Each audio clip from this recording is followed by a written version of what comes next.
So, Dr. Stone, we've had another question in for Ask the Evangelist. When approaching a Muslim couple, do you speak to the man or the woman or both? It would be interesting to know, of course, the area that this question has come from, whether it's from a predominantly Muslim country or whether it's here in the United Kingdom or some Western country. But really, I would imagine you deal with these things the same way, that if you approach a Muslim couple, you should immediately be able to identify whether they are religious Muslims or secular Muslims. But my advice would be the same in both cases, that in recognizing the traditions of Islam, that you would not, if you are a male, you would not speak to the lady, you would speak to the man. That fits in with their teaching and their tradition.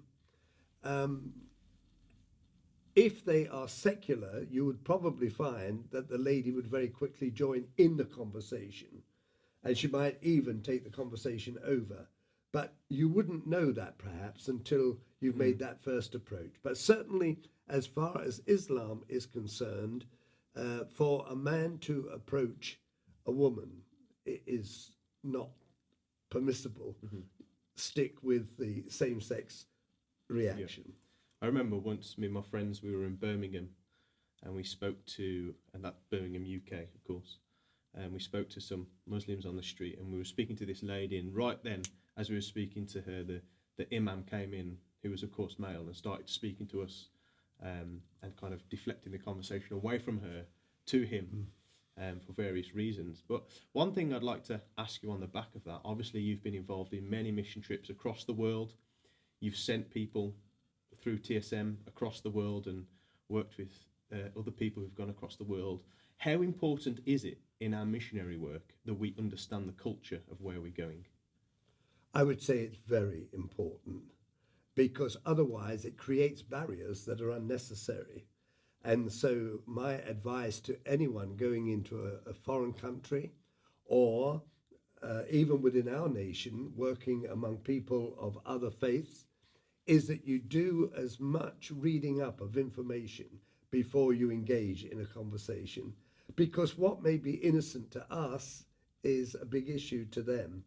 And it's strange you ask the question, because just recently I've been reading another book on approaching Muslims.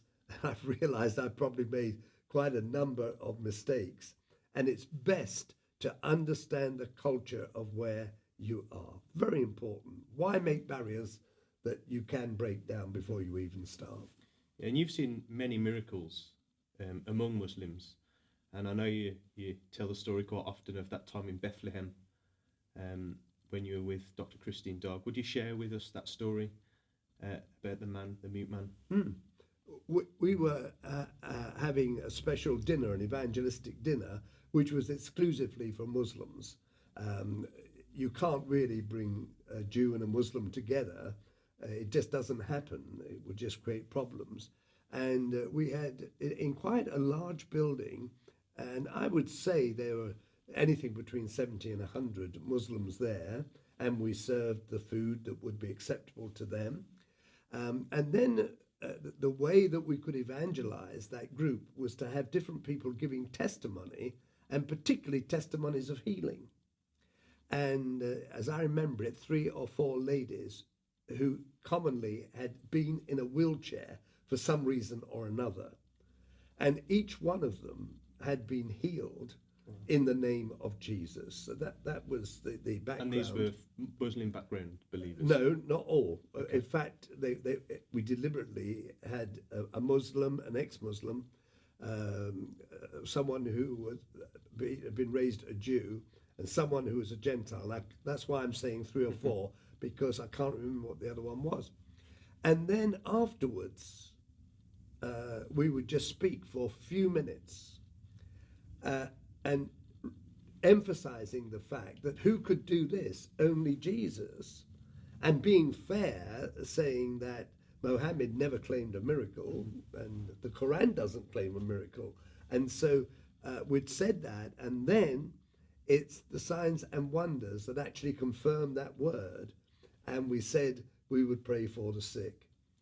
And at that moment, for reasons I have no idea why, my interpreter actually decided it was time for a bathroom break, and so disappeared. And I'm just standing there on my own, and people are coming forward, and a young man, I would say probably in his late 30s, came forward. He was very tall, very handsome Arab man, came and stood in front of me. And I couldn't speak a word of the language. And I thought, what do I do? I can't ask him what he's come out for. And so I did the only thing I know what to do. I just laid hands on him and prayed in the name of Jesus. And probably I cheated a bit, because my prayer was, Lord, touch him from the top of his head to the sole of his feet, because I'm not stupid. I knew the problem was somewhere between those two. And he reacted almost violently. I mean, he was almost throwing himself about. And at that moment, my interpreter arrived back, and I discovered that this man, and I'd seen him sat at the table with his wife and with a young family, this man was actually born deaf mute. He had never heard, he had never spoken.